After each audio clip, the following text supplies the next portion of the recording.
Certamente o Senhor tem para nós, tem reservado algo de muito interessante. Salmo 103. Eu só quero o primeiro versículo. Bendize, ó minha alma, ao Senhor, e tudo o que há em mim, bendiga o seu santo nome. Queiram sentar, irmãos. Nem nos meus sonhos mais intensos eu poderia imaginar que quase 39 anos depois, porque dia 27 de outubro de 1985, estávamos no tanque batismal, Rua Henrique Martins, número 15, Realengo, e que 39 anos depois, quase completos, eu estaria pregando num culto de adoração a Deus pela vida daquele que estava me batizando. Por isso que quando nós vamos transcorrendo o texto sagrado, que ele diz que os meus pensamentos são mais elevados do que os vossos pensamentos, os meus caminhos mais altos do que os vossos. A mente do Senhor é algo que não dá para compreender. Sua extensão, como já entendemos, é infinita. E eu agradeço a Deus porque quando cheguei aqui, a igreja estava de joelhos. Aí tem aqueles 30 minutos, né? Das 19 às 19h30, Assembleia Raiz. Quem quiser mudar, muda. Mas a gente aprendeu assim. A gente aprendeu desse jeito, né? E fez bem para nós. Uma escola linda que exalta e engrandece a Deus.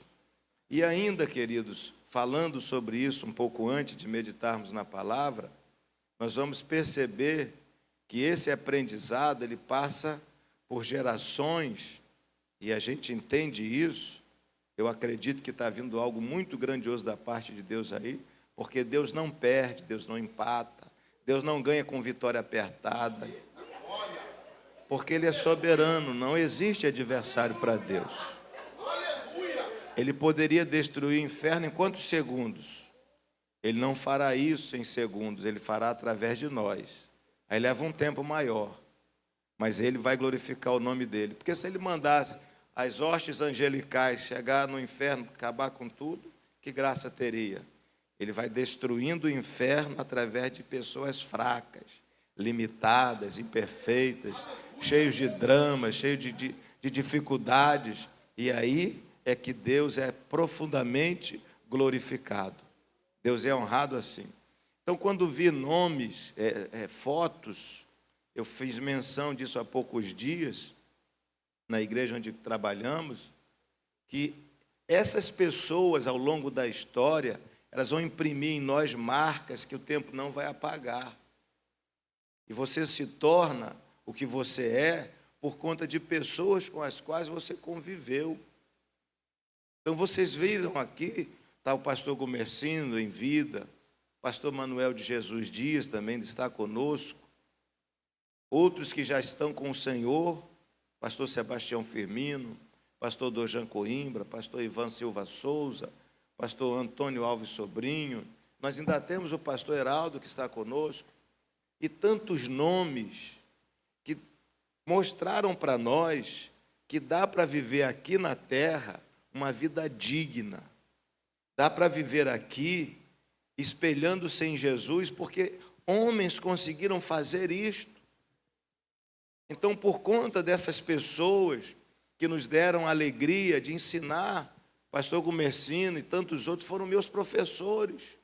A gente sentava para aprender e tinha que ter pelo menos 30 versículos de cor para fazer uma prova de evangelismo pessoal. Não frouxava, não. Essa ideologia que trouxeram, que o aluno é reprovado porque a escola que é fraca, isso é tudo vitimismo, isso é tudo balela. O aluno, o ser humano, ele tem capacidade de superar, de vencer, de triunfar, mesmo em circunstâncias contrárias, adversas.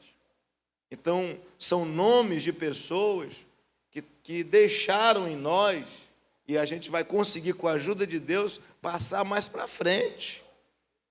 porque nós estamos numa corrida de bastão, no revezamento. Nesse revezamento, muito usado, 4 por 100, tem equipe que prefere colocar o mais veloz na frente para abrir uma vantagem. Tem outras que preferem o mais veloz no final, para de repente recuperar um tempo perdido. Mas na questão da obra de Deus, não é quem vai ser o mais veloz no começo, no meio ou no fim. O importante é manter a condição que Deus te dá. Não é a velocidade do outro que importa, é a velocidade que você consegue atingir. E não é só a velocidade, é a velocidade e o bastão. Você tem que correr sem deixar o bastão cair, tem que correr e passar para o outro. Na história não tem esse mais importante do que aquele, é um conjunto, é o reino de Deus que está sendo dito. E passar a chama acesa. Não vai adiantar eu falar desta geração hoje, se eu não passar o bastão aceso para ela. Eu acredito profundamente, eu acredito nisso, que esta geração ainda vai sobrepor. Alguma coisa vai acontecer, porque ao longo da história, Deus nunca perdeu. E quando parecia que não ia ter jeito, eles encontram uma pessoa, sopra o Espírito sobre aquela pessoa e vai dando o andamento à obra de Deus. Então, essas pessoas que nos inspiram até hoje, porque falar delas faz bem, encoraja, anima, mas isso não é só para uma meia dúzia de pessoas serem ao longo da história, isso é para cada um de nós. Nós precisamos, você precisa, eu preciso ser uma referência para quem vem depois. As pessoas precisam continuar acreditando que vale a pena. Vale a pena chorar, que vale a pena renunciar, que vale a pena pagar o preço, que vale a pena abrir mão. É porque trouxeram um conteúdo nos nossos dias que não tem renúncia, que não abre mão, que não tem prejuízo, que não tem perda. Mas quando a gente olha para o Evangelho, não é isso que está na palavra de Deus. Então, quando o texto diz para nós, bendize, ó minha alma, o Senhor, e tudo o que há em mim, bendiga o seu santo nome. Se a geração que vem não falar bem de você, não tiver elementos para falar bem de você, você gastou o seu tempo em vão aqui. Porque aquilo que as gerações que vêm depois vão falar, é aquilo que você vai imprimir nelas. E se nós não formos capazes de fazer isso, não vai adiantar a gente ficar se queixando que esse não ora como nós orávamos, que esse não evangeliza quando nós evangelizamos. Esse discurso não vai funcionar. O que vai funcionar? É passar a unção de Deus. É isso que Deus faz ao longo da vida. Vocês devem lembrar que quando Moisés chegou o dia dele passar para a eternidade, Deus chama ele e diz, unge Josué. Ou você acha que vai parar? Quando não tem mais Moisés, acaba. Por que isso? Quem é o dono da obra?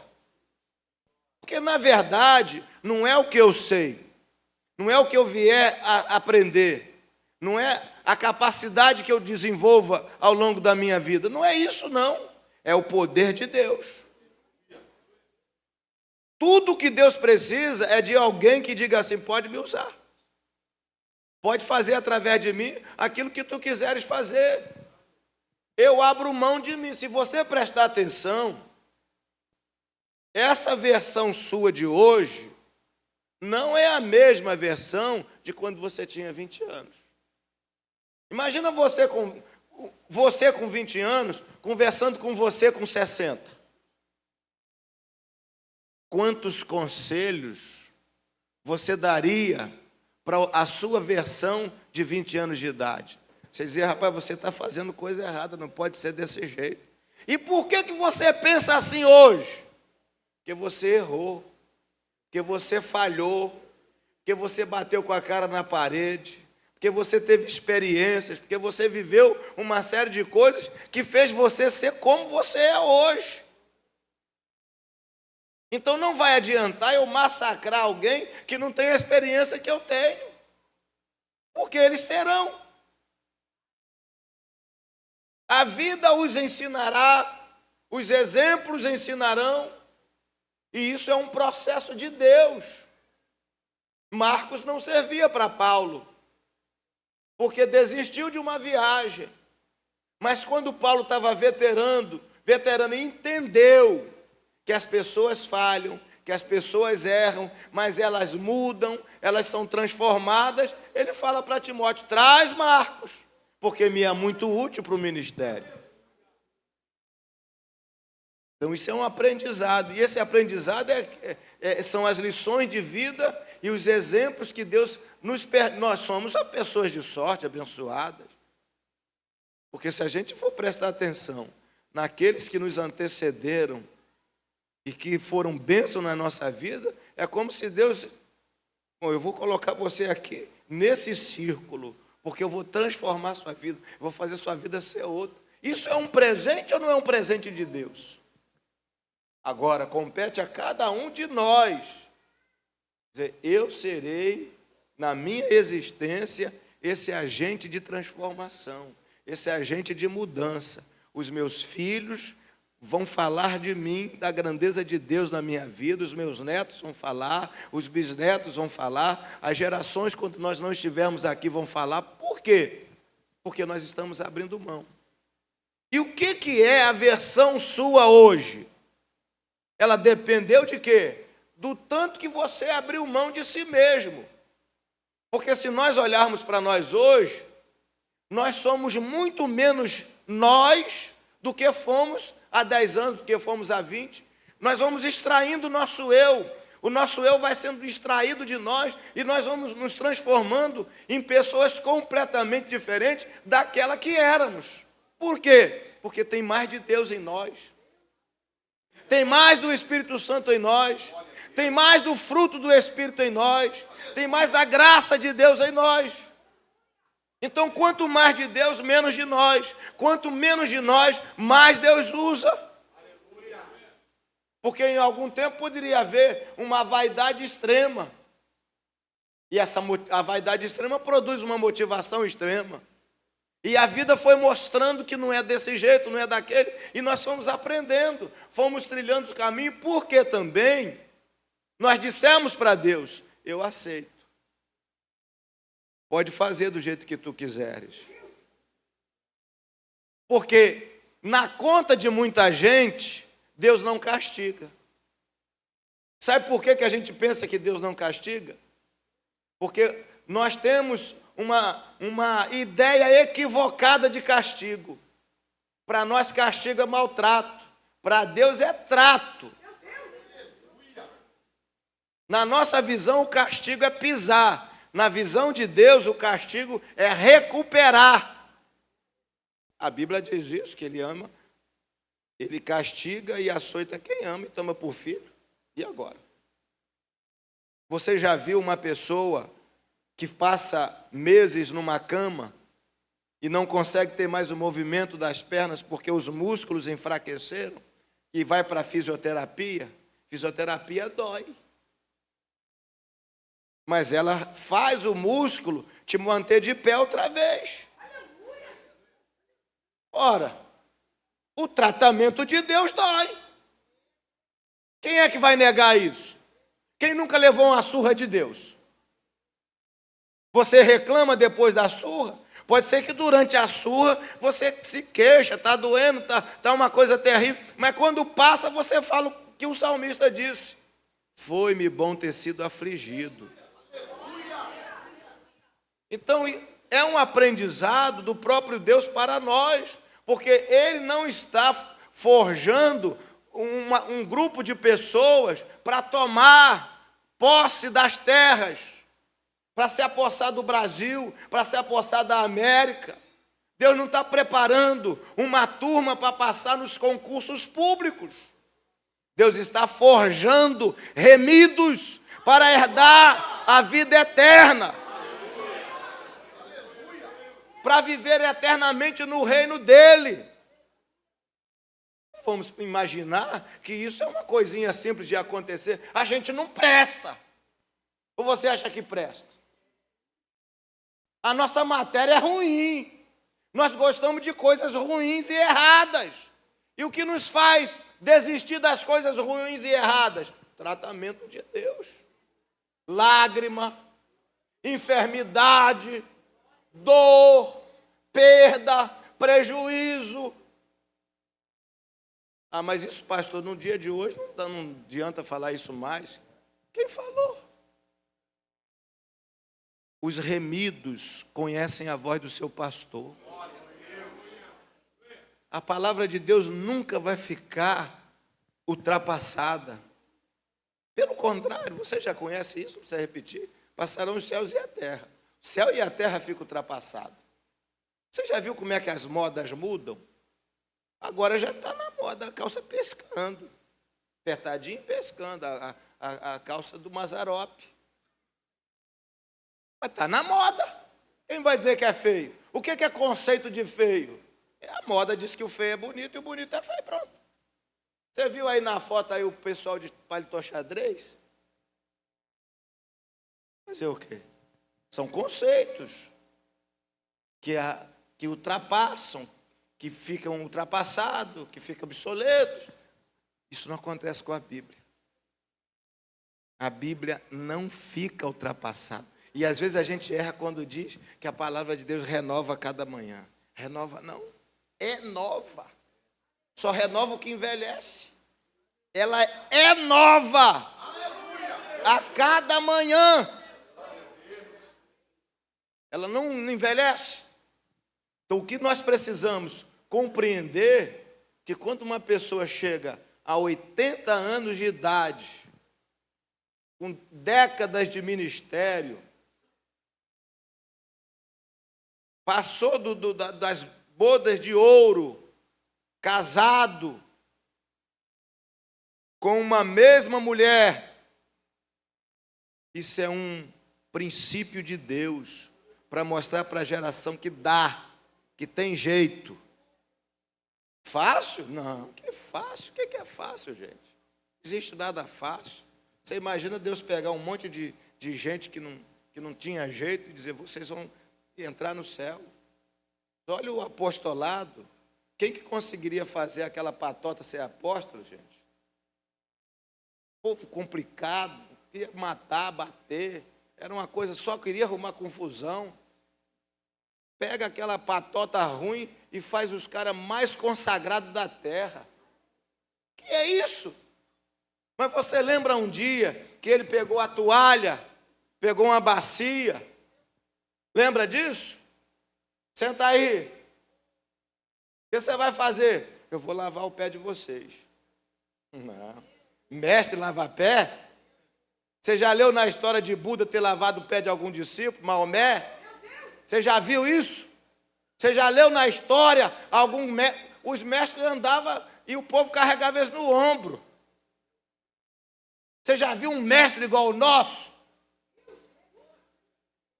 Senta aí que eu vou lavar os pés de vocês. Você já deve ter lido na Bíblia quando João Batista disse, eu não sou digno de desatar as alparcas. Você diz, mas o que é isso, desatar as alparcas? Eu vou te ajudar.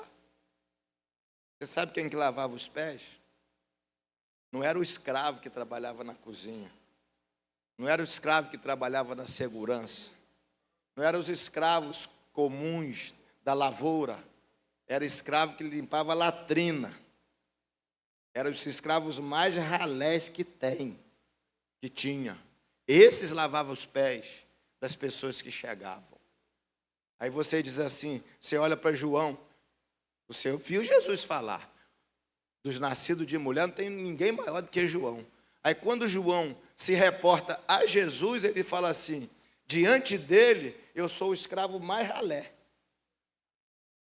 Eu não sou digno, porque tinha que desatar as alpacas para lavar o pé. Ele disse, eu não mereço lavar o pé dele. Eu não sou digno de lavar os pés dele. Mas é o maior dos profetas.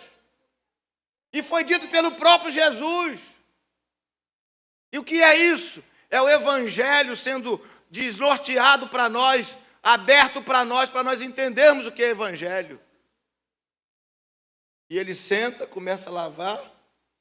Olha a condição que ele se colocou. Para quê? Para impactar a sua vida, Pedro. Para impactar a sua vida, João. Para impactar a sua vida, Tomé. Para impactar a sua vida, Tadeu. É para impactar a vida de vocês, porque vocês vão sair daqui e vocês vão inflamar a terra. Você imagina apóstolo soberbo. Eles tinham toda a chance para virar soberbo. Aliás, nós somos os únicos que andou com Jesus. Nós fomos para o monte com ele, nós entramos no barco com ele, nós pescamos com ele, nós vimos mar deixar de ser agitado com ele, nós vimos todos os milagres. Então nós somos os caras. Isso eu vou mostrar que vocês não são os caras. Aleluia! Pedro, não, meu pé você não lava. Não, que é isso? Pedro se conhecia lá.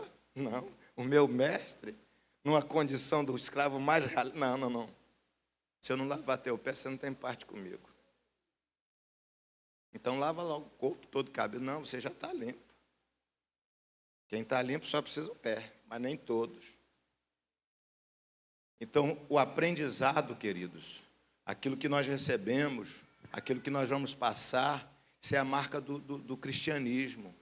Isso é a marca do evangelho. A gente não pode perder essa essência.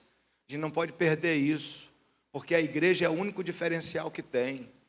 Os olhos da sociedade estão sobre a igreja.